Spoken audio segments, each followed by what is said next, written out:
And then you become an actress. So how, like, what made you say, "Hey, I'm about to get into this field"? So actually, when I went to college, I've always wanted to be like, I had this dream once that I was going to be a superstar in the movies or whatever. So I did a major in photography and I graduated with a minor in theater. So about 5 years ago, I became SAG and I started like going auditions. I have my agent that sends me to auditions, and I was in Jack Ryan last year actually. Um, So Oh, yeah, and I was on net. I was in Narcos in the second season. Uh, oh, Okay. yeah, What episode? Lara's How many oh, episodes did you do? she's yeah. so humble Okay. about it. Man. I've done my rounds, you know.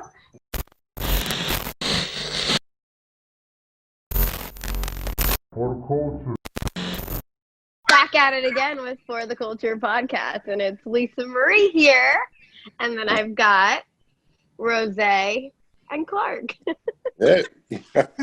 Money Mitch. and we have our amazing guest, Lara Alcantara. Alcántara. Yeah. Alcantara. Eso. Que bora hacer it. Vamos a bailarnos una salsa. Okay. Ah, See. sí, sí. Hey, bonjour. Bonjour. Oh, you So, speak French too, right? You yeah. lived Yeah, in you France should. She from speak French. I 97 got to a little French for you 98. too. I You speak got the French too. French in you? Yeah, all right. Yeah. I like the Frenchy. You say You like the sacre Frenchy? bleu. Okay. She had the accent and all with it. You could tell you See, used she to live should. there. I'm telling you, I speak it. Not as great. My kids make fun of me. They say I have a Latin accent in French because they go to a French school and they're like, "Mommy, you speak like a Latin." I'm like, well, I am Well, Latin.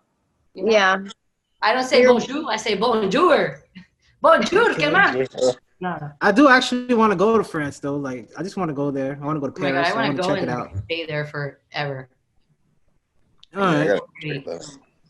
Let's start from the beginning though. So, you was born in Venezuela. Yes. So how was it growing up? So tell us, like, how was it growing up in How was Venezuela? it growing up? Okay, so Venezuela. Well, Venezuela. First of all, Latin America is such a different place. There's no like, oh, the beach is closed, you can't have drinks. No. First of all, let's go there. So I think that growing up in Venezuela, I grew up in a moment in Venezuela that was amazing. I mean, Venezuela was a good place to grow up. There were very good values at the time when I grew up there. There was a lot of art, architecture. It was booming when I started my life in Venezuela. And then when I left Venezuela, it was a completely different place. But I remember Venezuela has to be one of the most beautiful countries in the world. I mean, Venezuela, if you want forest, you got the forest. If you want snow, there's snow. If you want beach, there's beach. If you want dunes with beach, there's dunes and beach. I mean, there's cities. It's cosmopolitan. It's a beautiful place. And then, obviously, like the whole government changed when I was 19, I think, 19 or 18, maybe 19, 20. And then I decided to move to the United States 20 years ago. So, but it was a really good place to grow up. I loved Venezuela. Is there's just it's like when you listen to salsa and your heart beats. That's what it's like. There's like energy in Venezuelans. The culture is amazing. The values were completely different, especially when you come to a country like the United States where everything is just like so, you know, right. crazy. I just think like the United States should be like four countries. It's just too big. I think that's the problem of this country. It's like way too big. If you divide it into four and you have like 150 million in each, that's good. But 375 million people in one place is disorganized. Wow. But yeah, so I come from a Latin American soul dancing nature, beautiful language speaking beaches and stars place. Let's put it like that. That's what I'm gonna call it. But I went to school in Venezuela. I went to a bilingual school. I studied English and Spanish in the same school. And then when I graduated, I decided that I wanted to go to France for a year and learn French and do kind of like find yourself. So I went to find myself in Paris, like Sabrina, and I did. And then I came to the United States and I went to Bard College for 2.5 years. Bard College is upstate New York. It's the middle of nowhere. And after I finished at Bard College, I decided to transfer to NYU. And then I started my life in New York City, and it's been 20 years. So NYU, okay. yeah, it's been a long journey. Okay. Was it hard for you to adapt leaving Venezuela? Because you went to Venezuela, to Paris, to the United States. Like, was it hard for you to adapt to every culture? You know what? It was, because I mean, I'm gonna tell you. So when I went to Bard is like the super liberal arts school where everybody's an artist, and it's that kind of place where people go and they all like do drugs and they like sniff Ritalin, and like it's like, you know, artsy, and like. And I come from this place where I've never tried drugs. I was like a really good, you know, like the little good girl from school. Never did drugs. Never like, you know, ran out in the middle of the night to go party. I was like a kind of like a, you know, the goody two shoes. The goody two shoes, And I yeah. got to Bard. I made a really nice group of friends, but they all smoked weed, and you know, and then they started. It came to a point where when they were all sitting around, they would just like grab it and just pass it over me, like, here you go. That's okay. And I never really got into that, but I remember being kind of like, you know, it's just such a different place, especially when you go to such a liberal arts college. And then, you know, you go through like the what is it, like the freshman 15 or freshman 25 for me. You know, you eat everything's kind of like plastic, and that's what you kind of get used to, and kids are different, and I don't know, it was a really different place, but then you kind of get used to it, and then I think when you kind of understand who you are and your values are strong, you don't melt yourself in there, you just kind of like hang, and everybody's good with you being different, and it's all good. And then when I moved to New York, to NYU, that was a shocker, because I had been in the middle of nowhere for 2.5 years. Right, and it's such a busy city. Yeah, it was such a busy city that I just, you know, it's hard to adapt to a busy city when you come from Bard College, upstate New York, where all you see is like bunny rabbits running in the middle of campus, and like there's a cow in the end of the road, and it was like, and then suddenly there's a bunch of tigers and dragons wanting to eat you in the middle of the street, and you're like, yo. So yeah, you know, but you adapt. We're humans. We adapt to everything if we let ourselves. I can only imagine New York City, because most of the people in New York City, they're more direct. So when they used to talk to you, probably was like, wait, what? Who are you talking to? Yeah, I mean, I don't know. I think that New York City was a good place to change, you know, because I was starting my career as an artist. And when I was at Bard, my decision to move to New York City was basically asking myself, like, what is it that you want to do? I mean, if I really want to get into the arts, it's not going to happen here. Because art and everything is really networking. So if you don't network, like, what, you know, you leave college and then you have no idea. You move to the big city, and the big city is beautiful, but then you don't know anybody. So that's basically the reason why I moved to New York City. So I was like, I need to start meeting people. You need to start, and then I got into PR, you know, years later. So I like people. Yeah. Well, you actually have well a long, yeah. You actually have a very long and strenuous resume, darling. Yeah, you have a long resume. I seen that you started off in New York as a lighting assistant. Yes. Woo-hoo! And then you went to Akron, Ohio, to become an educator for children 3 and up. Yeah, at the museum.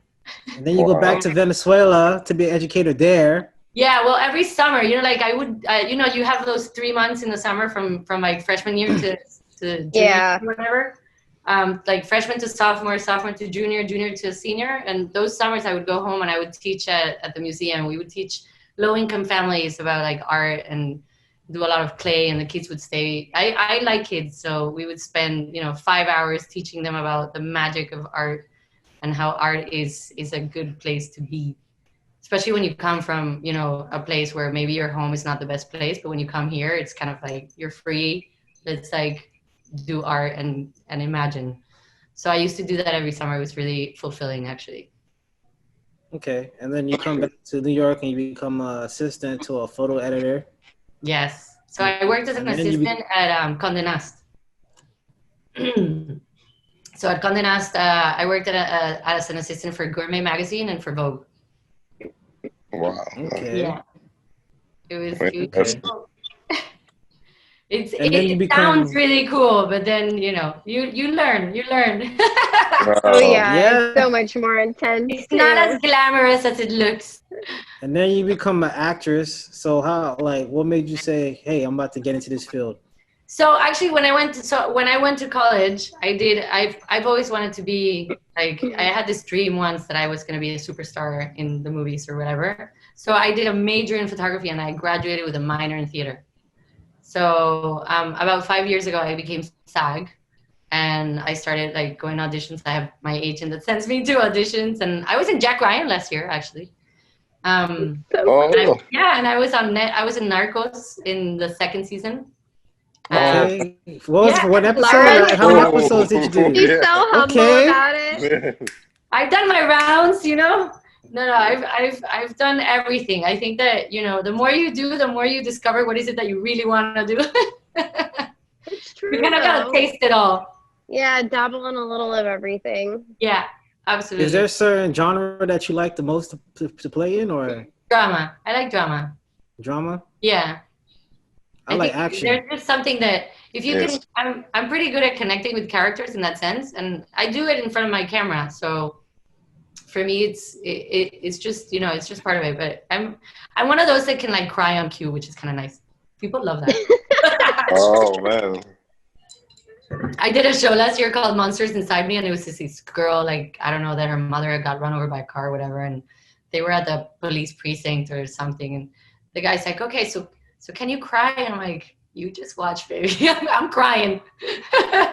I'm bald. But Is it it's hard for fun. certain It's actors fun. to cry like that on the spot, or does it take a while? Like, I You know mean, I what? can't cry not on the spot, so I They feel like it would teach you. be. They teach you how to do it. They teach you how to go into that dark place in your mind, and it's like done. You kind of like shut yeah, out. Shut out Oh, the happiness and get right into all of your dramatic moments in your life, and you cry. That's a yeah. skill. have you ever played a character that was hard for you to get out of that character after? Not really. No, I'm pretty good at getting out of them. I think that. Let me think. So I did a movie a couple of years ago called the Blood in Our Veins is the way that it translates, and it was Oh, about I saw.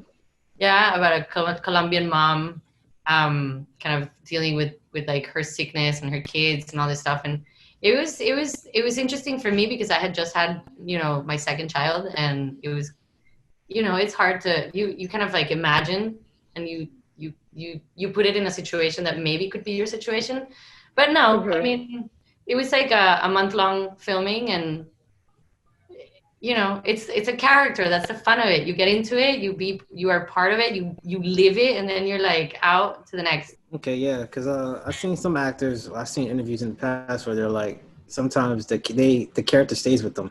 Yeah, it happens. I mean, I know a lot of people that go through that, but I don't know. I'm pretty good at disconnecting.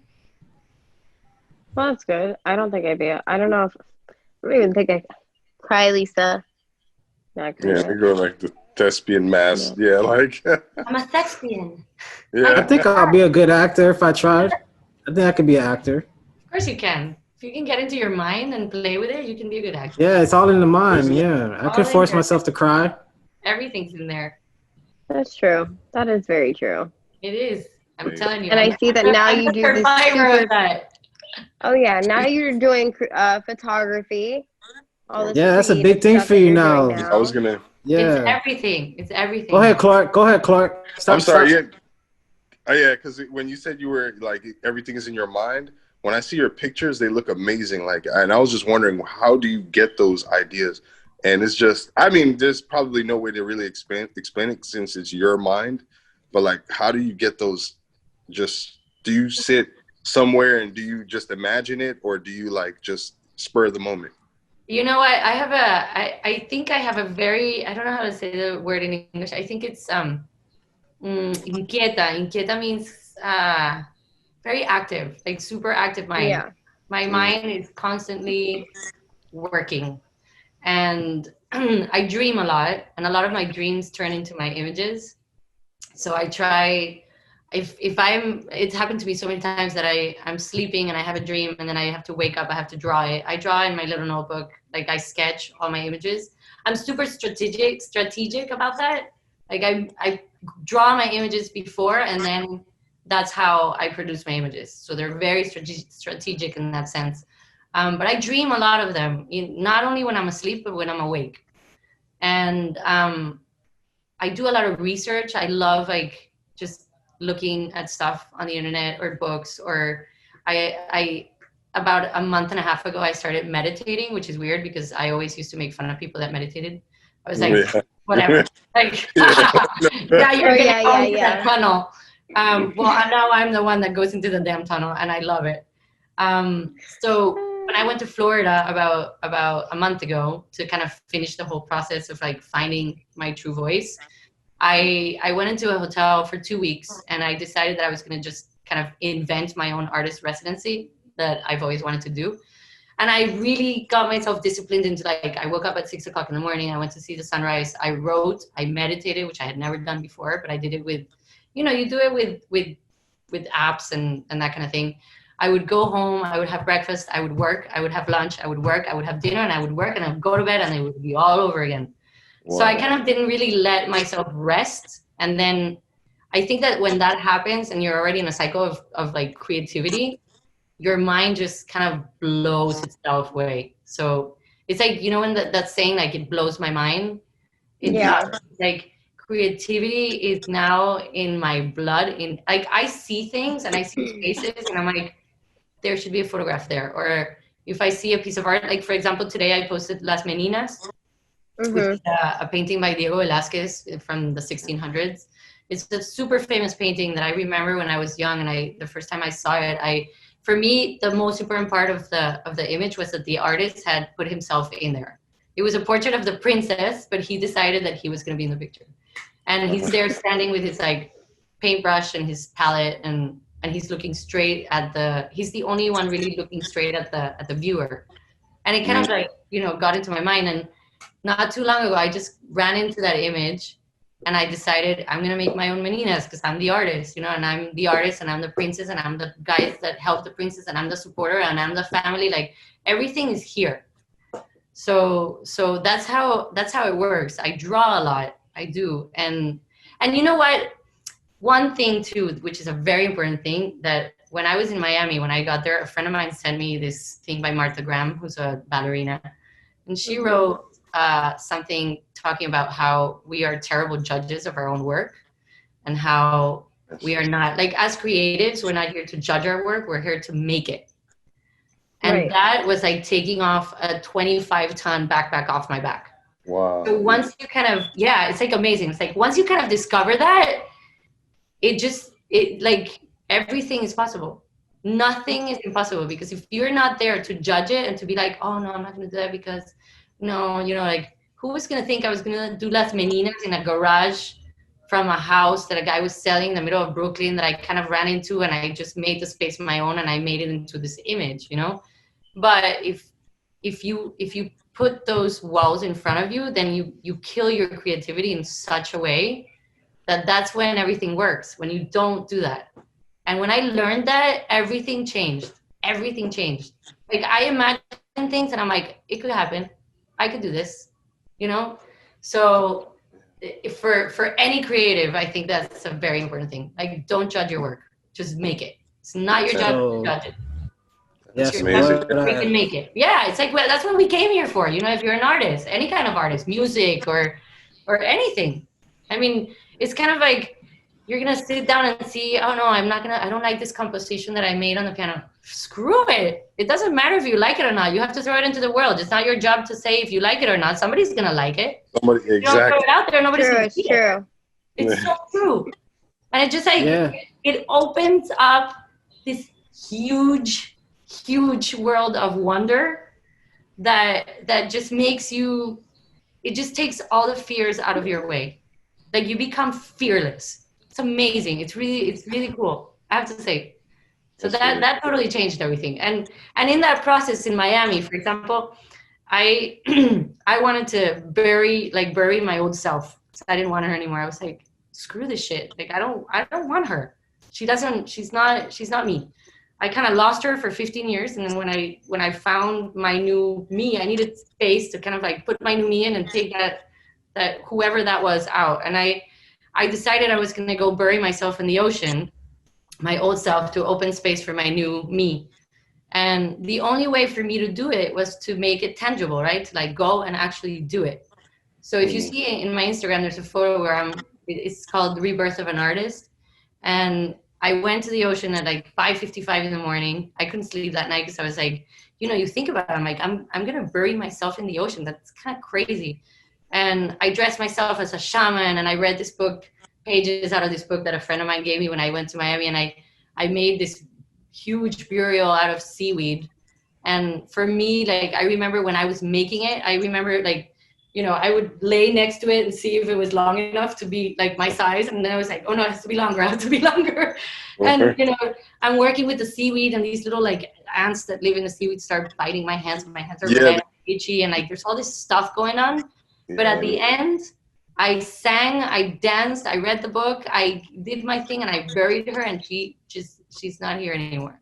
But like making that tangible and not having, who the hell is gonna, it's like, if you really think about it, like that artist went out into the beach and buried herself in the ocean with a bunch of seaweed, like seriously. But that, I don't think that, like, I'm like, that's what I'm gonna do. If it's crazy, it's crazy. I don't care. It's important for me. So no, and it's it's what you wanted to do, and at the end of the day, I don't feel like anybody needs to judge anybody. We all have our little quirks, Exactly. And what works for you doesn't work for everybody else, and what works for me, and vice versa. Yeah. Absolutely. So that's awesome. It was awesome. It was like, I'm gonna apply that. It was the best image. It was the best moment ever. Like the image, I love the image, but when I see that image, what I see is like, I remember my experience of like actually burying my old self in the ocean.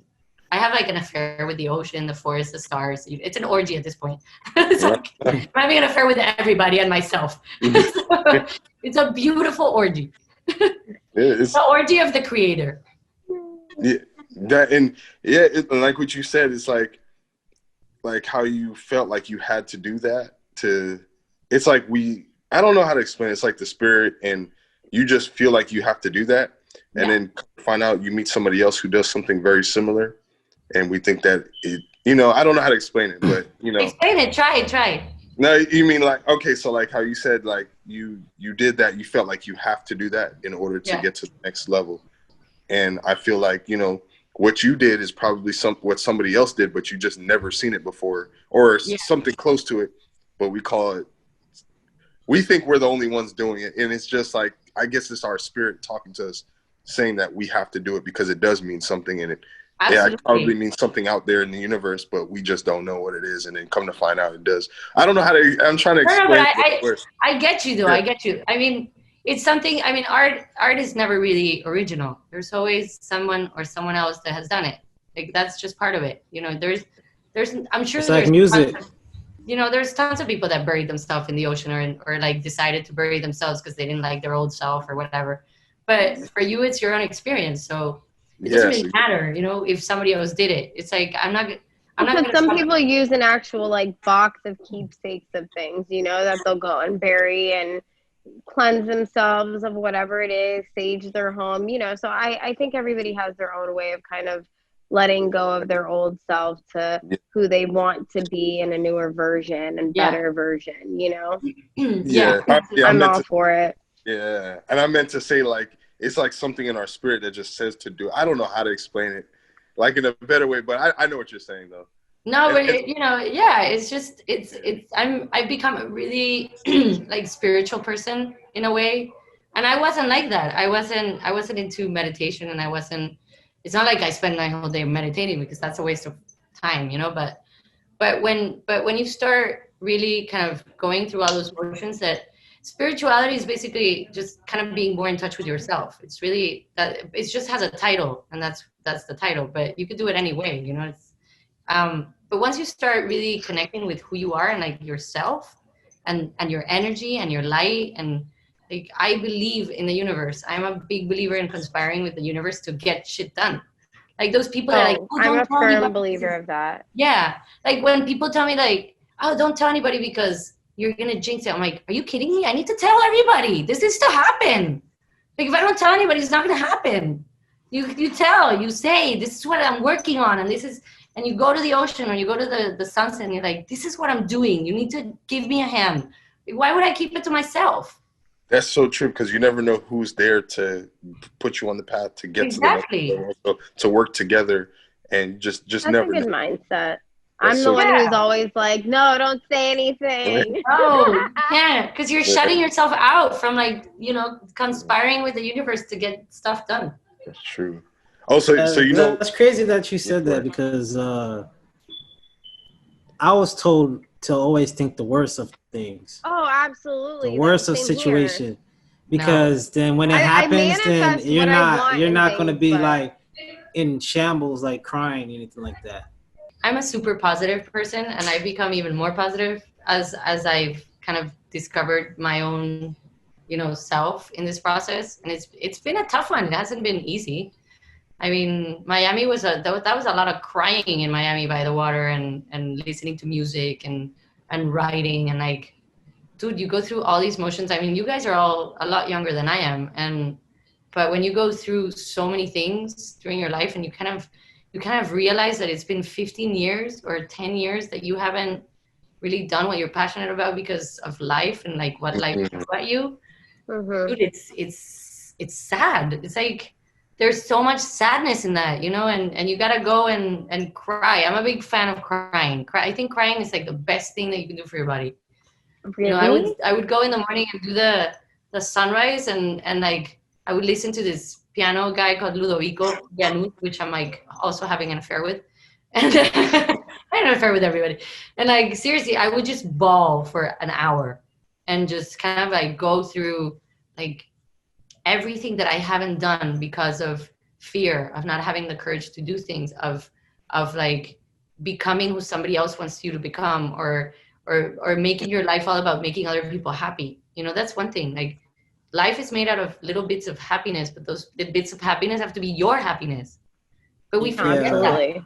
We forget It's crazy that. you said it's crazy you said that, because at a point in my life I was going through something similar, and I realized I was like, I'm young still. I got a whole like full life to live for. Like, Yeah. like you said that everybody's older than you. I think Kalisa and Clark's probably around your age, probably.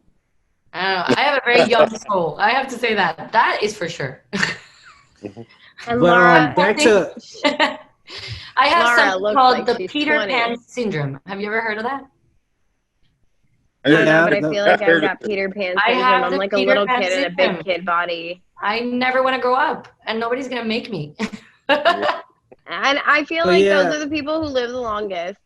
Of course, like you know, and you can be dancing on the street, and somebody says, well, "Don't be a child." Yeah, I am gonna be a child.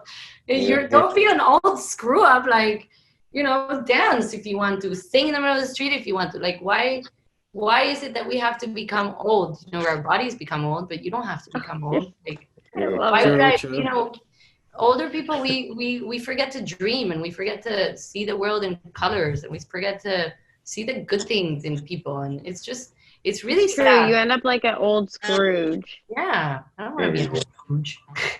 I know, me go back neither. to when you were saying that people feel like they haven't lived their life. I had a friend that he was like 19, 20, and he felt like he's supposed to be successful in life already. And I've seen people go into a depression mode because of that. Yeah, and it's not even worth it. It's like a waste of time. You gotta, you know, it's work though. I feel like a lot of people, you know, in the past 6 months, I don't know how long you guys have been following me, but in the past 6 months, I mean, I have to say COVID was the best thing that ever happened to me. I mean, this too. whole shutdown of the Yeah, world. same. I always hate saying that because there's so many people that like, you know what I mean, aren't. But for me personally, same thing. So, you know, it's like a blessing in disguise in a sense. I feel like it was a restart for me, like a whole reboot, restart. Yeah. Like you turn the computer Yeah. on, Wake and turn back up. on. And you It know made why? me look at things differently. Yeah, but you know why? Because they gave us something that we forget that we need is time. We need Well, time. and now supposedly we only have 7 years left. So, So great. So now let's work 7 our years. asses off. What's going on with the 7 years thing? Yeah, you didn't know we have a climate clock going on right now. We have 7 years and climate problem. 105 days. Well, now we're probably at like 100 days left, and I don't know the amount of hours They've been now, saying that but for the past 20 years. Yeah. Remember 2000? The world was gonna like fall apart. oh yeah, it was gonna end in World's gonna 2022. end. 20 years. No, but it's true though. You know, it's kind of like time is that thing that, I mean, for me it was, you know, my life was compiled by like things for everybody except for me. Like, take the kids to school, bring this, go to the bank, go to the thing, go to the supermarket, do this. Can you call this person? Can you make an appointment? Dude, like, it gets to a point where so when you have the excuse to just stay home and do whatever you want, dude, that is the best thing that could have ever Oh my happened. God, For I know. me, I mean, the title of my work since March is a series of fortunate events. Like, that's it. Because it's unfortunate, but for me, it was super fortunate. Like, it was the best thing that ever happened to me. Because I discovered that I can take all of my uncertain moments and my anxiety and my fears and everything and throw them into my camera, and I can heal myself. And not only that, but like, I heal people through my work. You know, I started in March. I had like, I don't know, 13,000 followers because I work in PR and fashion, and like, you know, people love to follow that kind of stuff in New York. And I love working in fashion. I love fashion. But when I started posting things that really kind of identified, like people identified with more than like the same old fashion blog, and I was trying to be someone that I wasn't. And when I started making pictures with the same clothes, with the same thing, with pictures that I wanted to make, that I thought that were cool, that I thought represented something that wasn't like the same thing that everybody posts. And at some point I was like, if people like it, great. If they don't, then this is what I'm doing to heal myself. And if they want to be healed with my photographs and like laugh, fine. And it happened that's one thing. People were, you know, having a good time with my images of me being like stuck in the laundry, and me kind of like whatever, putting an iron on my head and like just having fun with it. Being creative. And in that process, you know, it's been really kind of in a way overwhelming too, because it's been kind of fast for me. And like everything that I wanted when I left college, that I wanted to be, that I wanted to be as an artist, has happened the past 5 months. I mean, it's been insane for me. But at the same time, like the fact that I can heal people through my work is like, it's magic, dude. It's seriously magic. I mean, I saw your interview on Despierta America. Did you see that? I was in Associated Press, and that was pretty cool. You did. You guys don't understand, so I'm sorry. You don't watch Spanish TV. There was an English version. They did it in English too. Oh, I gotta get you that one. The Associated Press came out, and it went to 35 different platforms, including like the Washington Post, the Seattle Times. It was in India Times. It was in the Miami Herald. Like, it went everywhere. Like, I've never. That's gonna feel good though. It was amazing, dude. It was like what I've always wanted to transcend something through my work.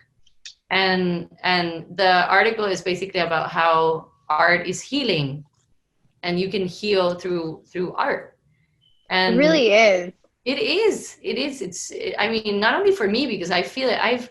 When you get DMs from people saying, "Oh my God, I started working again because of what you did, and like, this is so amazing, like how you push through it." And like, I spend hours on my captions. Like, I'm not the kind of girl that I'm just gonna like throw a caption in like as is 3 dots. No, like, that's just not, because it's such a beautiful platform. Meanwhile, I'm just the girl that just posts with no caption. Well, there you go. But when you spend like 2 weeks working on an image, like, you really need it to go with your image. Yeah, and like everything I write about is about that process of like finding yourself, or like taking your ground, or like walk through it, or break some rules, or have a freaking love affair with yourself, that kind of thing. Like, I spend time with it because I feel like I used to have a love-hate relationship with Instagram, And once I changed everything, for me, it's the most beautiful platform that you could possibly have. I mean, when people, it's true, dude, it's a community. Nobody's, it's like, I don't pay for it. Nobody's paying me for it. It's just there. It's there to unite people. It's there to make your word, and like to show people what you're doing. It's a really beautiful platform if you see it in many ways. So, it can also be a bad thing too, because I see girls get like they go crazy off of the platform. Yeah, like, I mean, they're looking at other girls, other females, trying to make them their. Oh, I gotta be like that. I gotta do this. I gotta do that. No, I know, because I went through that too. I wanted to be like every other blogger, and I never understood why is it that I'm not growing? Why is it so hard? Why, like I hate the algorithm. I hate this. But now you find who you are and your individuality. It's a little different. And do your own thing. Like I got interviewed by Hola TV the other day, and the woman, she basically contacted me because she thought that I was the new like blogger, like fashion blogger, like the new way of fashion blogging, like unique and artistic, and like it doesn't have to be the same. You don't have to be like everybody else. And like if you find your unique voice, you can really transcend to people. It's really crazy. And I mean, a lot of the stuff is collaborations that I do with companies, but I do it through a different way. I try to really like work on my English and touch people with the message. So at the end, it is a really, I love the platform. I'm a big fan. Well, and I think it works out easy and a little bit easier now too, because everybody's virtual. Everybody's on their phone. People lost their jobs. People don't really have much to do. And it's kind of like now there's virtual fashion shows. Remember, like before we were sitting there, getting everybody ready, running around backstage, running into each other, hundreds of people, and no issue. Now everything's virtual. So I feel like everybody's looking at fashion outlets on Instagram, Facebook, social media, internet in general. Like I find myself scrolling on Pinterest more in a day than I ever thought I would. You know what I mean? I'm like, I was a pinner before, but I think I've like completely exceeded the amount of time I need to live on it though. Yeah, no, Pinterest. I don't get Pinterest. Sure. I don't get Pinterest. It's amazing. You can find ideas for everything. You can find recipes. You can find decor. It's a Google with images. Yeah, it's beautiful. It's such it can also link you to different places that you can shop to find that specific look that you're looking for. Yeah, no, it's awesome. It's like if I had enough walls to stick little pieces of paper of photographs and stuff that I like. Oh my God, yes. It's perfect because you can do it in that platform instead of having to do it. Yeah, it's like your own visual board. I look at it like my vision board. You can get your homes, you can get like your future bathroom that you want to look like, or it's great. I love it. Just everything.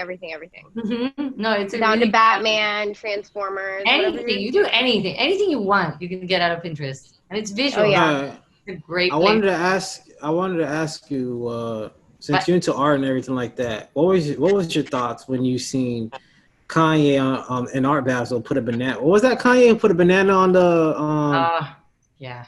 On the that wasn't. It wasn't in Art Basel. Was it in Art Basel? Yeah, I think it was Art Basel. Yeah, and he sold it for like he sold it for like how much? Like $1 million or $1,000? What was ridiculous amount of money. Yeah, something crazy. It was something crazy. I don't know. I think the art world, in that sense, the art world is a little bit off. Yeah. So you don't agree with that? You don't agree with that type of art?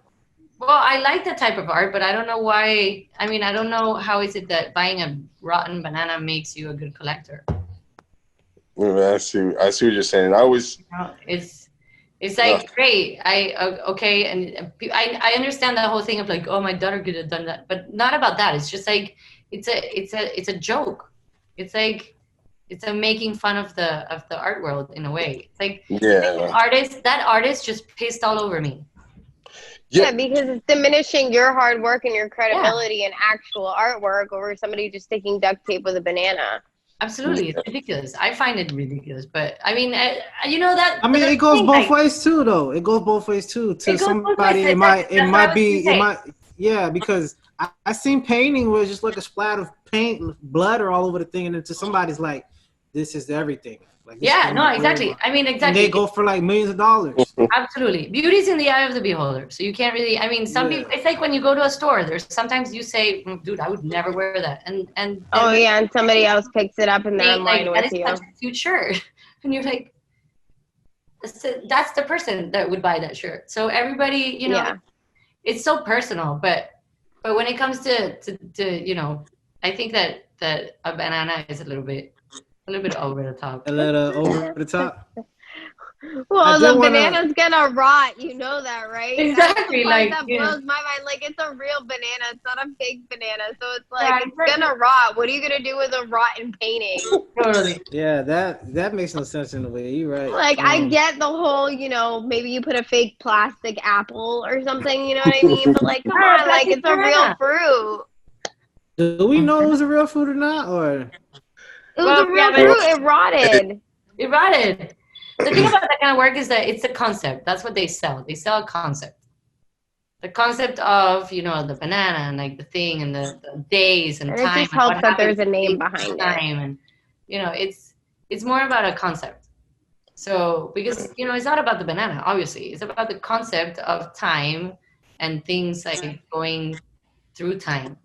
Speaking of time, I like the how you have like different versions of yourself with throughout some of your pictures. That's cool. That's really cool. Like, Thank you. like That's a big part of my work.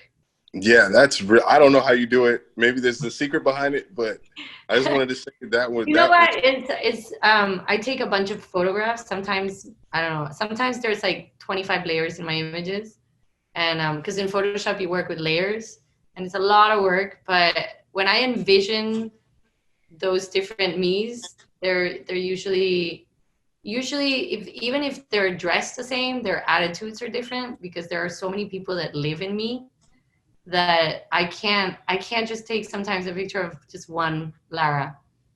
There's so many versions of me that live inside me that's basically why I started working in that way, because I couldn't just deal with being that one person because I'm I not. really want to know how you get them to look like there's like 5 of you.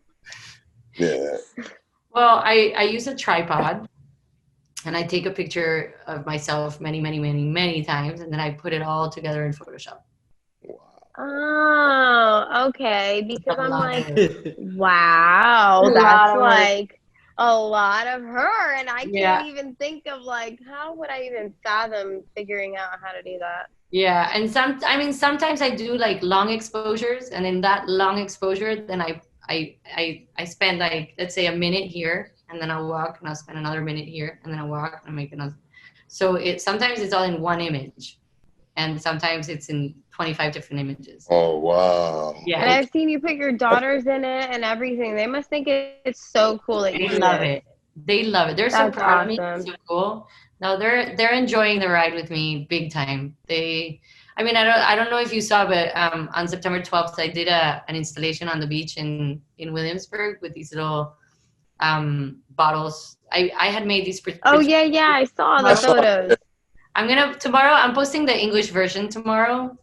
But basically, I made like these prescription bottles 3 years ago, and I made the labels. I copied like a CVS label, and I called it by prescription if necessary. So it's BPIN something. And I made 3 prescriptions, and one of them was love, 69 milligrams. The other one was courage, and the other one was fearlessness. And the idea behind it, when I did it 3 years ago, was like, oh, you know, this is cool. Like, I think this could work. And I took pictures of them.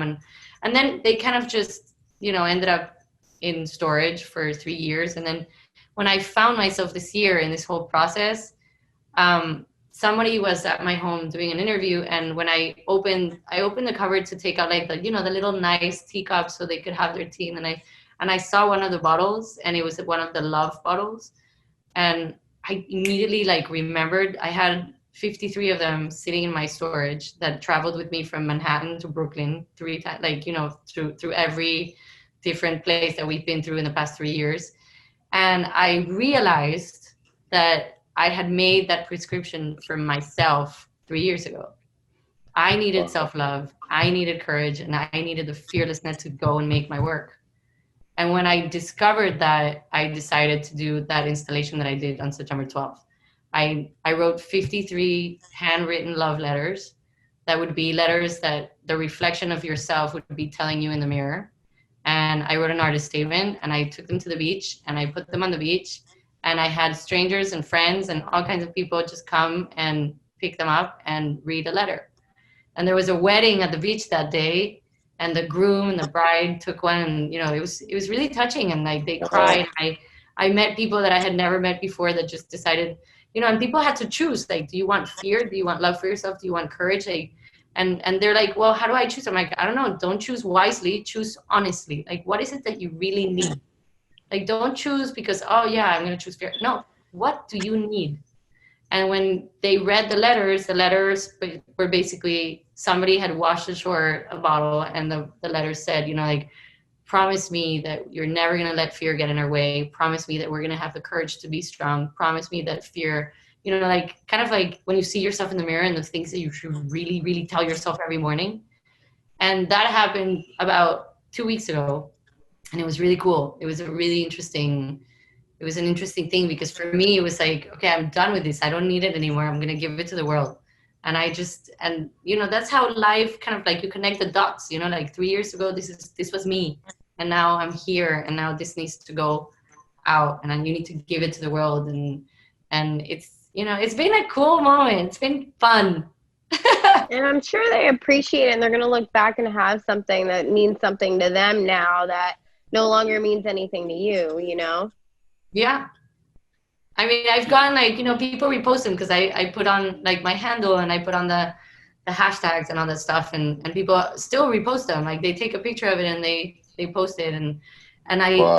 they send me DMs, and like, I can't fathom how is it that you transcended this idea through me, through this bottle that I just got on the beach from somebody that is an artist that I don't know.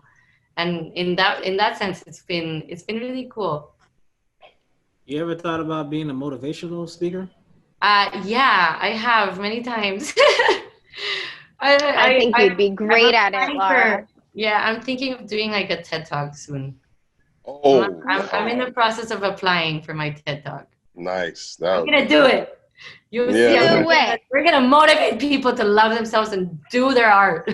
You only live once. I know, it's true. That's the thing. Like, you know what? When I started with the idea, I was like, a friend of mine was like, you should do a TED Talk. And I was like, what? Like, you should do a TED Talk.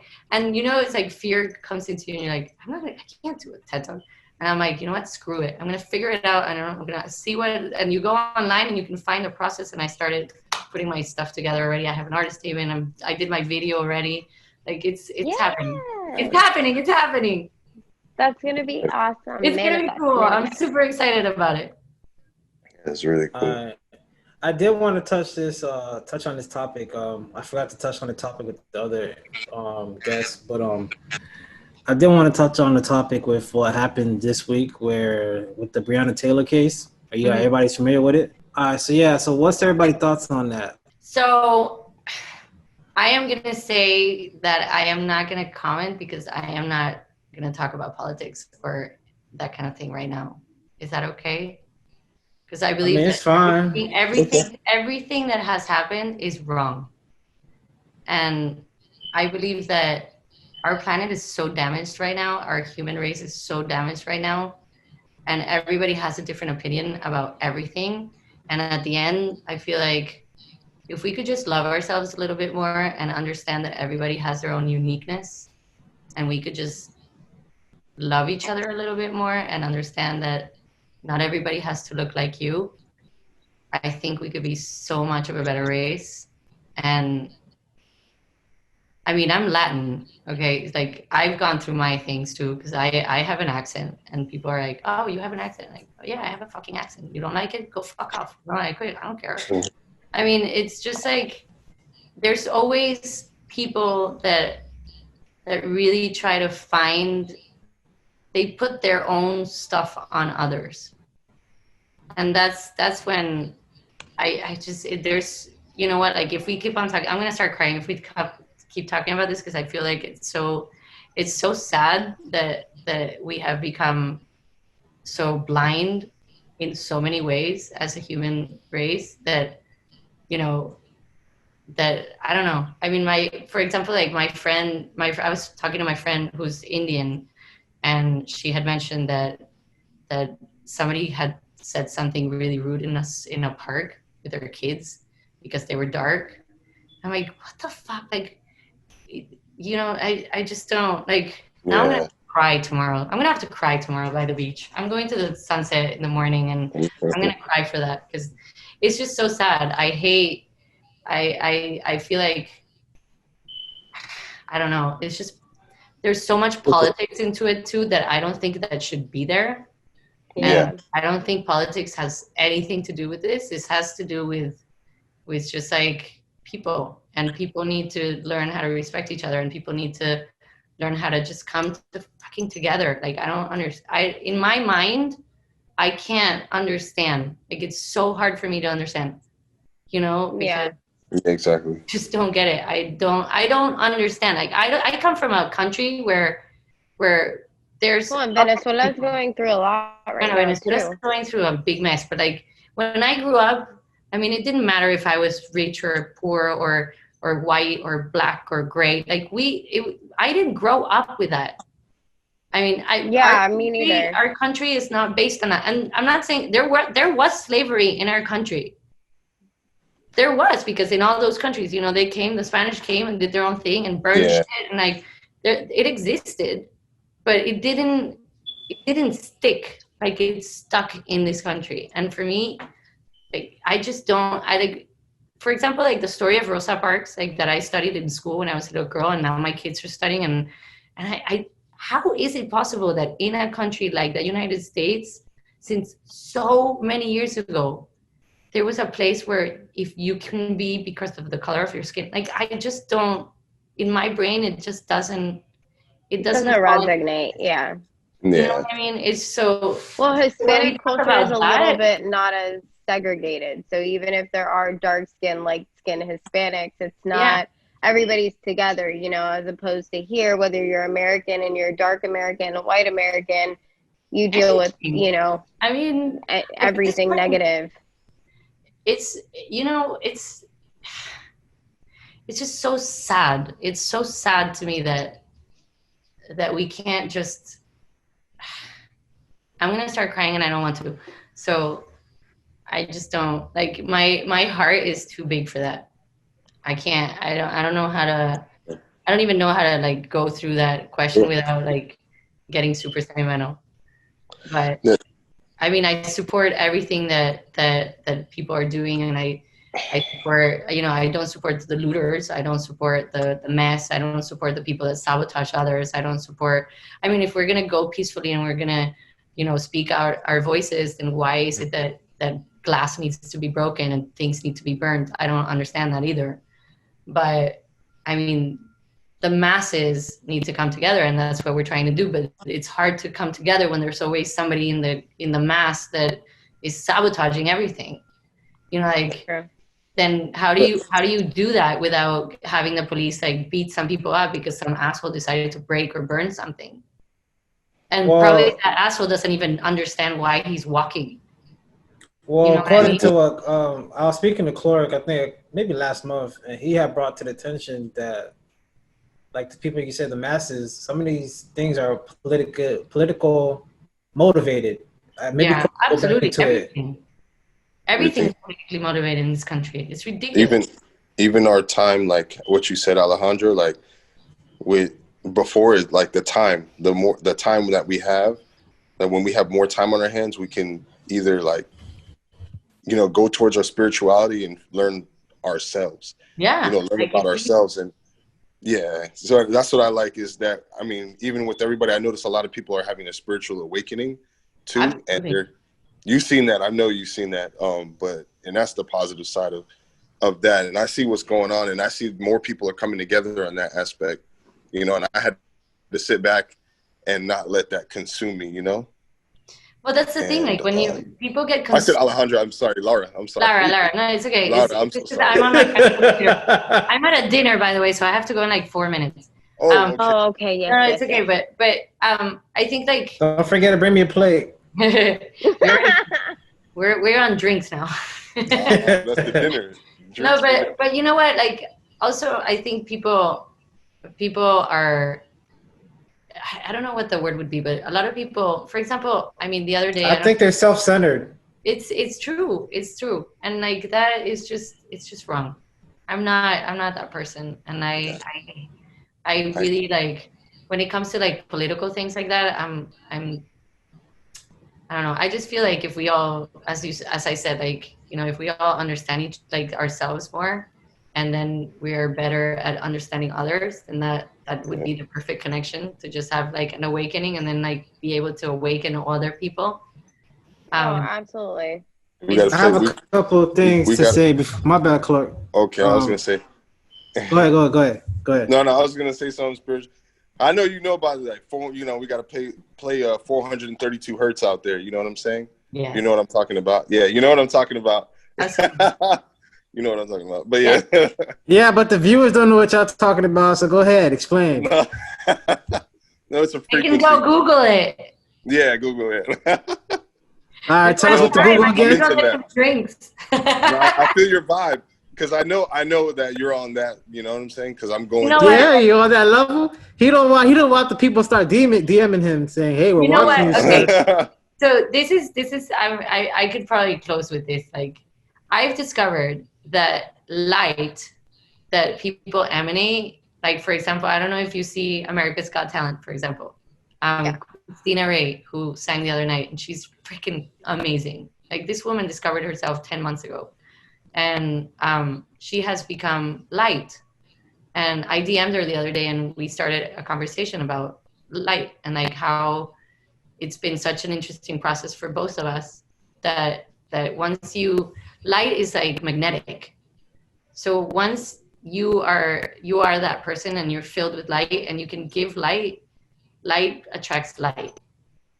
And you're like a magnet for good people, and you're a magnet for good things, and things happen. And I'm telling you, I know it sounds crazy and people are going to think that I'm crazy, but it is true. Light attracts light, and it's magnetic. And if you emanate that, good things happen. And if we could all just like throw out a little bit of light, I think we could get really far in this human race and make it a better place.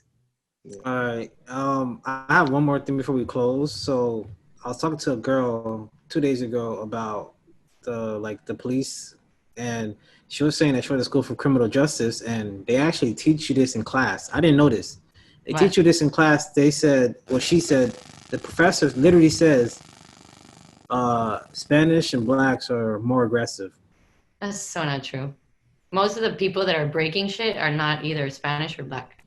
No, so they're when not. I was it's just a whole bias thing. It's all she said there's a whole there's a whole bunch of numbers behind it. I was like, well, who's putting up the numbers? That's the real question. Like, the people behind it who's giving the numbers are probably not even, like, I seen videos that don't usually go viral now with white kids just like talking back or shooting somebody, but then when it's another race that does it, it's a problem. Like, it goes viral, go to the news now so fast. And I'm pretty sure Clark can really go in on this.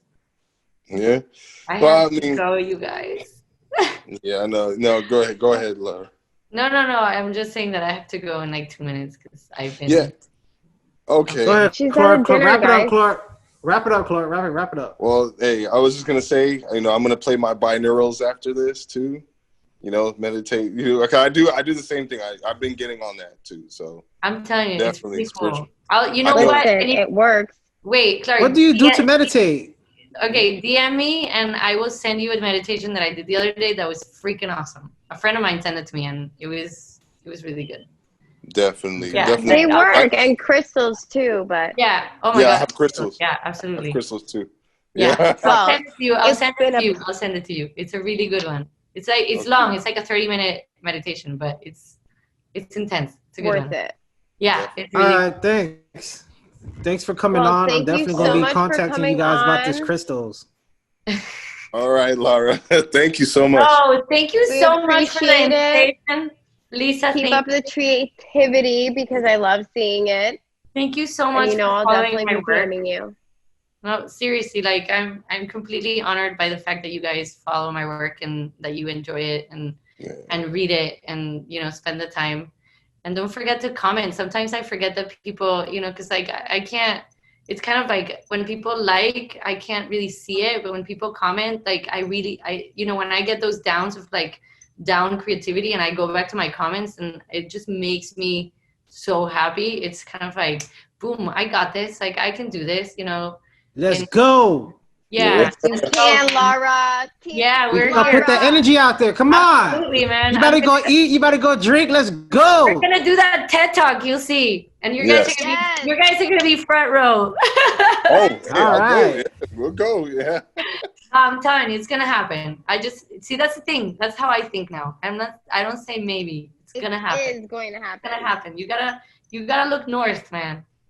Yeah, that and try different things, because I used to be closed-minded and be like, I'm not doing that. I'm not gonna try that. And then when I try it, I'm like, this wasn't that bad. I actually like it. Of course, you waste a lot of time and energy saying you can't do that or maybe or if I. No, you gotta be assertive. Assertiveness is key, man, and fearlessness. And like as I said, if you guys are creatives, like do not judge your work, because you're not good at judging your work. You're good at making it. And that's a really We're important. going to note that. Yes. I'm Thank you ready. for coming That on. backpack, Do that not 25 second pound guess your backpack, work. throw it. Yes, definitely. Yes. Never Oh my second gosh, guess guys, yourself. thank you so much. This was amazing. I love meeting you. I'm a people person and I like meeting people. So I see you coming down are in you guys in New York?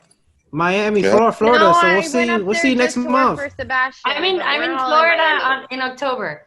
Yeah, I Yeah. know. I us seen that. know. So we'll see you. We'll see you. Absolutely. Yes. Okay, so I'm in Florida from the 6th, no, from the 9th to the 16th. So we have Yeah, to so then we have to meet up for Yes. something. Absolutely. Definitely. I'm Let's go ready. for drinks and maybe a sunset. Yeah. Yeah. Meditation. You need Oh, a no t-shirt. meditation. We just go for a sunset and we talk. Yes, Okay, we can do definitely. that too. Intellectualize. Yes. Yes. Yes. Oh my God! Thank you so much, you guys. Thank Seriously, you.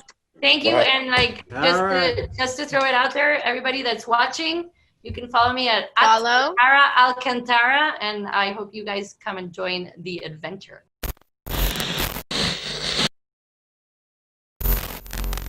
For culture.